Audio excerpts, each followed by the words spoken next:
Bienvenue à tous. 239 films en présentation sur 1130 œuvres reçues. Après un report de quelques mois, le FESPACO 2021 fait un carton plein. En dépit d'un contexte sanitaire et sécuritaire non favorable, les organisateurs de la 27e édition du plus grand festival de cinéma sur le continent africain ont bravé les obstacles pour prouver la vitalité du secteur et s'ouvrir vers le futur. Avec le thème « Cinéma d'Afrique et de la diaspora, nouveaux regards, nouveaux défis ». Les mutations imposées par la digitalisation présentent certes des défis, mais aussi d'énormes opportunités en termes de distribution et de créativité. Ceci alors que de grandes maisons de production audiovisuelle comme Netflix et Canal+ investissent sur le continent. Regard sur le cinéma africain d'aujourd'hui et de demain, c'est tout de suite dans Washington Forum.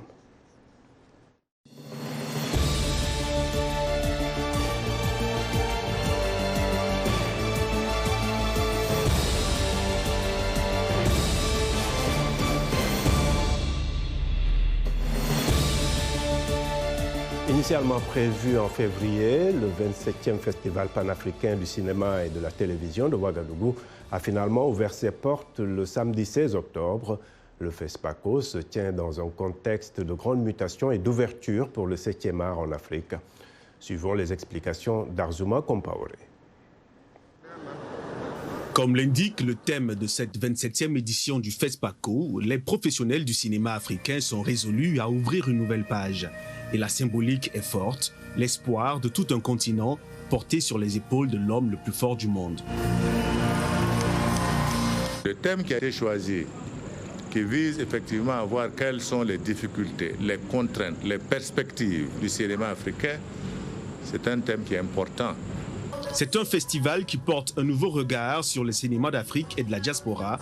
Les crises sanitaires et sécuritaires mettant à rude épreuve les libertés des uns et des autres. L'édition de cette année, c'est une édition de résilience. C'est une édition aussi qui va permettre aussi aux professionnels, permettre aux spectateurs, à tous les Burkinabés, à tous les Africains, de voir en fait que sur le continent, nous résistons malgré les difficultés que nous vivons. La création, elle continue. Un message qui résonne comme celui d'un certain Samben Ousmane lors de l'inauguration à Ouagadougou de la place des cinéastes en 1985.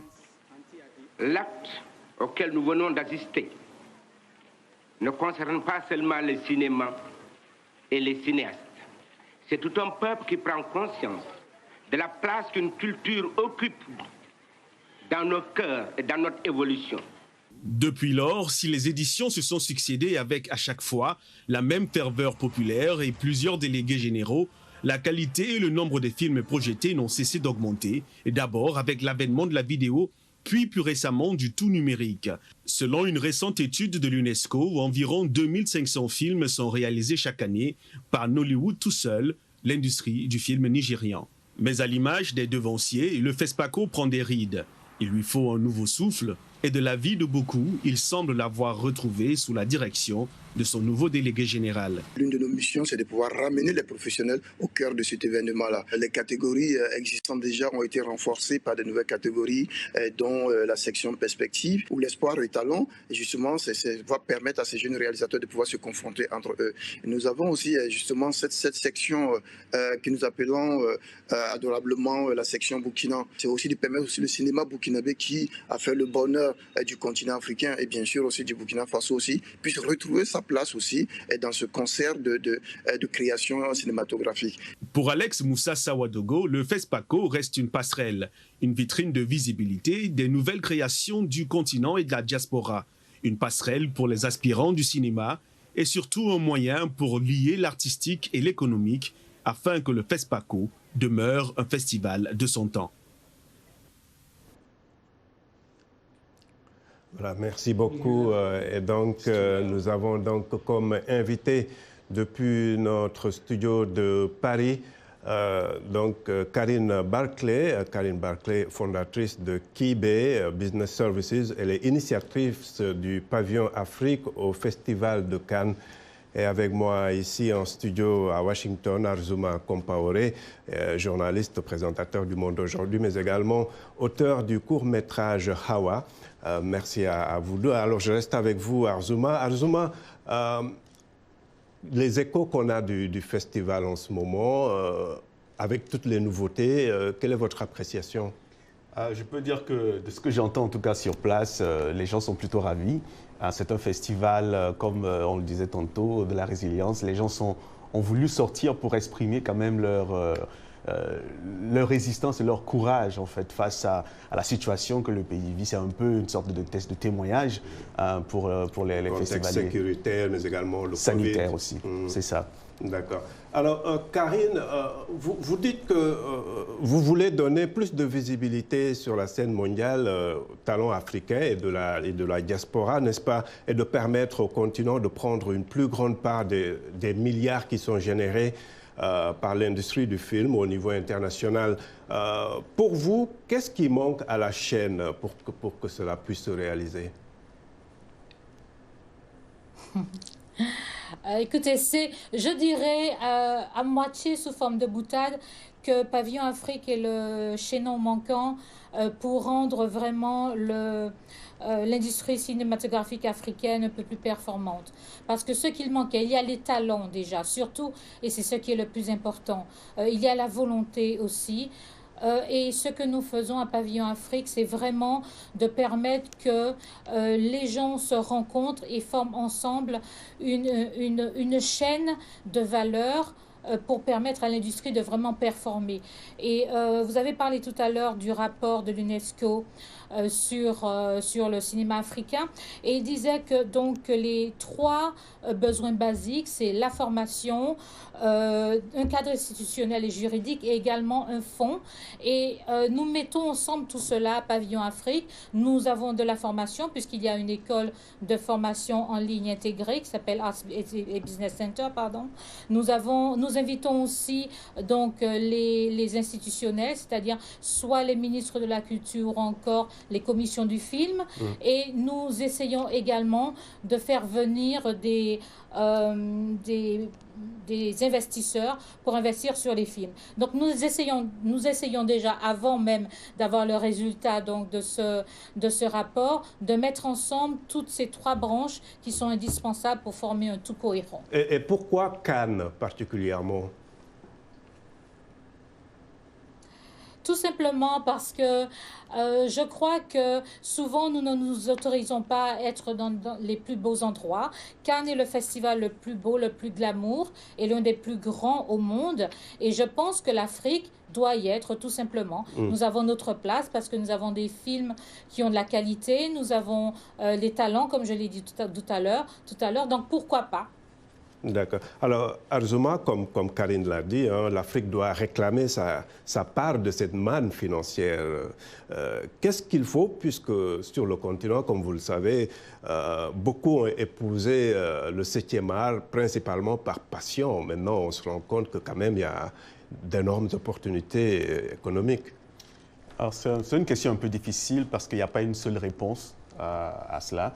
Mais déjà, la première chose qui me vient à l'esprit, ce serait justement de revoir un peu ce tandem secteur privé, secteur public, ou comment en fait travailler à mettre en place des politiques qui favorisent et qui mettent en exergue justement, qui stimulent plutôt la production, qui stimulent la formation et qui mettent en place des politiques et un cadre légal pour que justement les différentes productions puissent engendrer justement des revenus qui soient intéressants pour les cinéastes. Et dans le cadre de la digitalisation, c'est une opportunité? C'est une grande opportunité. Je pense qu'aujourd'hui, depuis l'avènement justement de la vidéo, on a vu que la quantité de production de films justement a augmenté avec le tout numérique, c'est-à-dire de la production jusqu'à la diffusion. Maintenant, quasiment les frais sont réduits à grande échelle et disons, les jeunes qui généralement sont exclus de des différents guichets justement de production ont accès. Un peu. Voilà, ils ont maintenant accès à tous ces guichets-là. D'accord. Alors, Karine, 20 000 emplois et 20 milliards de dollars, c'est un peu le potentiel que présente le cinéma africain selon l'UNESCO. Quel rôle la numérisation peut jouer dans la réalisation de ces objectifs? Bon, il s'agit bien sûr d'une projection qui a été faite par le FEPACI. Le rôle est vraiment multiple et central, même si on doit faire attention à ne pas trop se focaliser sur la numérisation, puisque ça concerne un certain type de contenu. Mais bien sûr, cela procure le matériel, puisque maintenant le matériel est beaucoup moins cher qu'avant. Avec un téléphone portable, on peut faire un film. Je crois qu'il y a même un festival du film fait sur les mobiles. Et par exemple, vous avez aussi de la formation. Ce n'est pas une formation avec des niveaux bien spécifiques, mais vous pouvez, si vous avez par exemple des craintes sur telle ou telle partie de votre industrie, vous pouvez toujours aller sur YouTube et apprendre. Et ensuite, pour citer à nouveau YouTube, ça vous permet d'avoir également de la monétisation. Donc, c'est vraiment un cercle vertueux, si on le prend pour ce qu'il est, et qui permet donc aux talents africains de s'exprimer quand ils n'ont pas, par exemple, de matériel professionnel, qui n'ont pas accès à des formations, etc., et à de la monétisation, pardon, qui est vraiment un des facteurs peut-être qui manque le plus en Afrique. Alors, Karine, on donne souvent l'exemple de Nollywood. Alors, pour le cinéma francophone en Afrique et dans la diaspora, je signale que vous travaillez également pour la diaspora africaine dans ce sens. Est-ce qu'il y a moyen de transposer ce modèle Nollywood dans nos pays francophones, par exemple? Est-ce que c'est un modèle qu'on peut suivre? Les Nigérians eux-mêmes ne sont pas sûrs de la qualité. Ils sont très critiques de ce qu'ils font, même si on les admire parce qu'ils ont créé eux-mêmes leur industrie. Ils sont allés de l'avant, même si ils n'avaient pas nécessairement de soutien de l'État. Et je crois qu'en francophonie, on est un peu en deçà. Par exemple, en quantité de salles de cinéma, on est vraiment très, très loin derrière, même si ces dernières années, Vivendi et je crois Pathé Gaumont ont vraiment mis l'accent et ont créé beaucoup de nouvelles salles. Mais peut-être que les francophones attendent un peu trop de l'État. Et qu'il faudrait qu'ils cherchent ailleurs. Et c'est pour ça que Pavillon Afrique essaie de mettre d'autres outils, parce que sinon, les États ne peuvent pas financer tous les films. D'accord. Vous voyez, ils peuvent financer un petit bout, certains, mais certainement pas tous. Absolument. Alors, Azuma, avant d'aller aux commentaires Facebook, l'un des problèmes qu'engendre le numérique, c'est la facilité avec laquelle on peut pirater une œuvre, n'est-ce pas? Comment s'assurer qu'on peut profiter des avancées technologiques tout en combattant le piratage qui a toujours été un problème pour le cinéma africain? C'est vrai, Abdou, aujourd'hui, c'est vrai qu'il y a le piratage, mais il faut dire aussi qu'avec la transition numérique, il y a maintenant des moyens de détecter justement les contenus qui sont piratés, ou en tout cas de détecter leur utilisation illégale sur Internet. On pense facilement à YouTube ou Facebook qui nous rappellent cela souvent lorsqu'on utilise des contenus qui ne nous appartiennent pas. Mais je pense surtout que la question de l'absence d'un cadre juridique qui régit justement ces utilisations-là est le vrai problème. Je pense que, justement, ça me rappelle un peu c'était en 2018, en 2016 plutôt, l'UMOA avait mis en place justement 3 directives pour régir un cadre juridique pour le cinéma, mais ça reste insuffisant. On est toujours, en fait, exposé à toutes ces questions justement de droits de visa d'utilisation, des droits d'auteur, et comment aussi faire en sorte que l'accès à l'aide soit juste, et que l'utilisation aussi de ces fonds soit juste. Et donc, il y a beaucoup de ces informations-là qu'il faut mettre en place. Et pour terminer, j'irai même plus loin en disant qu'aujourd'hui, avec les NFT, donc les Non-Fungible Tokens, donc cette nouvelle technologie qui permet d'identifier les objets numériques de façon unique, ça se popularise de plus en plus, et ça va permettre justement de diminuer un peu plus justement le piratage. D'accord. Alors, voici quelques commentaires de nos téléspectateurs sur la page Facebook de VOA Afrique.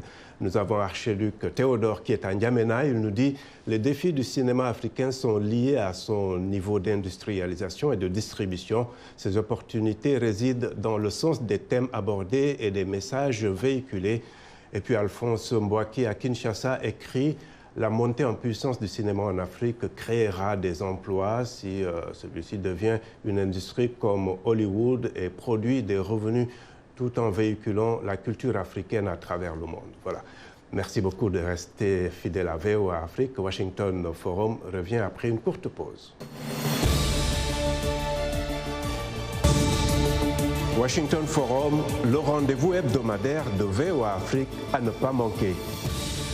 Chaque semaine, nous sommes ensemble pour 30 minutes pour décortiquer les grands sujets qui font l'actualité. Avec nos analystes et nos reporters, nous allons au fond des choses. Politique, économie, société, culture. Nous posons le débat et nos analystes sont là pour apporter l'éclairage. Washington Forum, c'est aussi vous, le public. Vous pouvez participer en réagissant au thème de la semaine sur nos réseaux sociaux. La rédaction de VOA Afrique vous donne rendez-vous sur ses chaînes partenaires, son site voafrique.com et sur ses plateformes numériques pour prendre part à ce forum réalisé dans nos studios à Washington. À très bientôt dans Washington Forum. Heureux de vous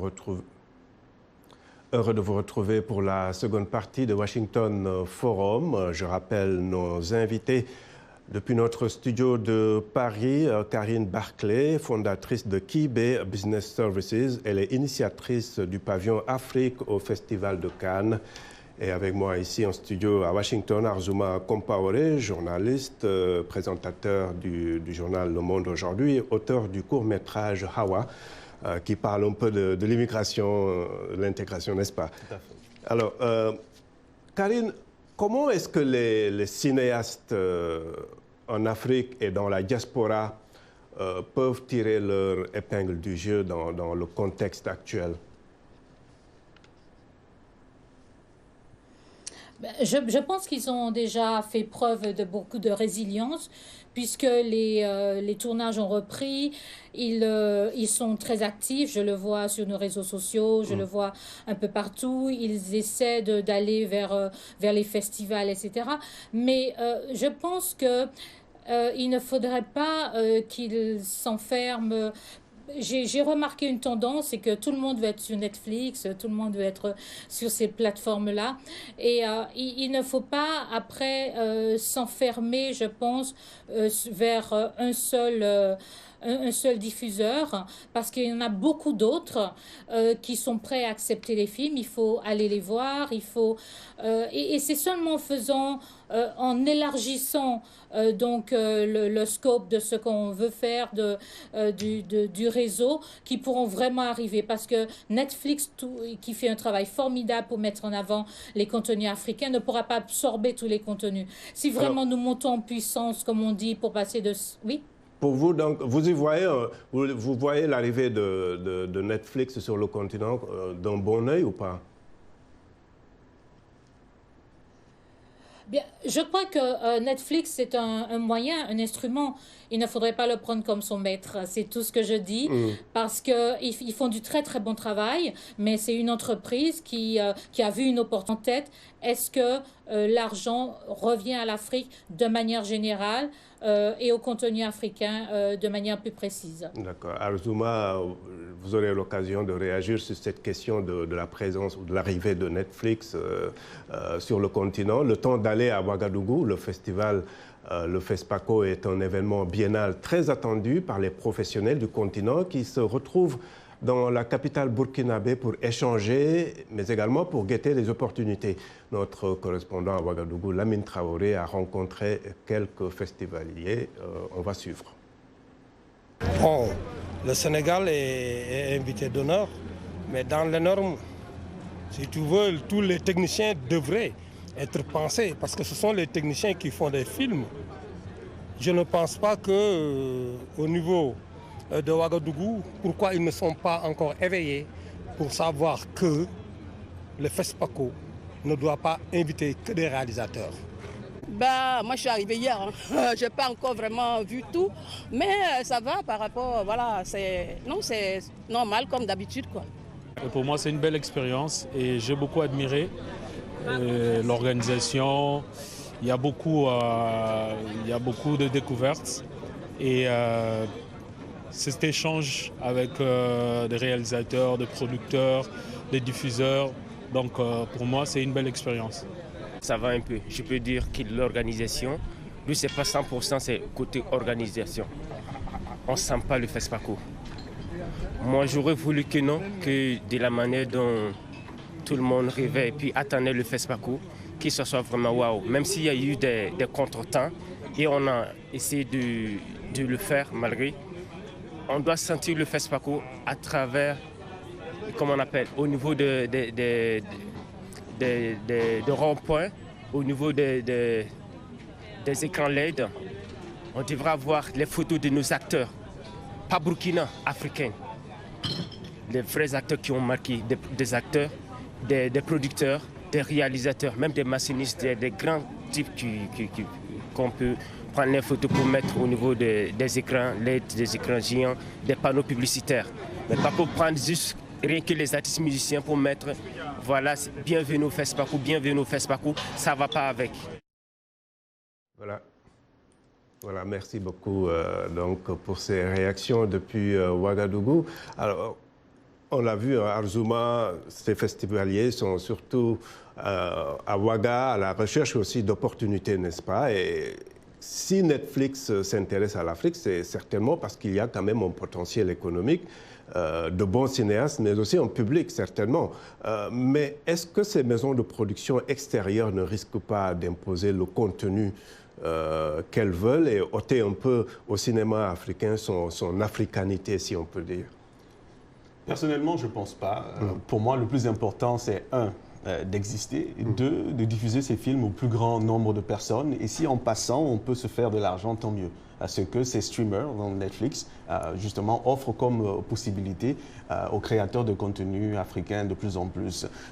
Facilement, on prend l'exemple de Nollywood, vous en parliez tout à l'heure, les producteurs qui ont des films sur Netflix à qui j'ai parlé, jusque-là, ils s'estiment très heureux et très satisfaits parce que pour une fois, leurs films qui étaient auparavant piratés tout le temps, maintenant, ces films-là ont un lieu d'atterrissage définitif où ils savent que le monde entier peut les voir. Et non seulement, ça ouvre des possibilités. J'en discutais la dernière fois avec une productrice nigériane qui me disait que grâce à ces films qui sont sur Netflix, elle reçoit des appels qui viennent de partout dans le monde, des producteurs qui veulent collaborer, qui veulent produire des films avec elle. Donc mais ça, c'est en termes d'opportunité, ce qui est très bien. Mais en termes de contenu et en fait l'authenticité, c'est un peu une crainte aussi. Est-ce que je pense que les compromis, ça va toujours exister. Mais ça fait partie du métier. Quand vous avez un producteur et vous faites un film, il va toujours avoir un compromis qu'il faut faire. Moi, je préfère ça. Non, moi, je préfère ça. Non, il faut qu'on fasse ça, il faut qu'on fasse ci. À la fin, il faut que le film, il faut que l'idée, c'est la bataille des idées, en fait, qui va gagner. C'est vrai qu'en tant que producteur exécutif ou producteur délégué, selon qu'on est dans le domaine francophone ou anglophone, on a le dernier mot, mais ça fait partie du jeu. Et je pense que tous les professionnels le comprennent. Ils savent bien que, bon, voilà, cette fois-ci, ça n'a pas marché, mais la prochaine fois, on trouvera un moyen de faire passer.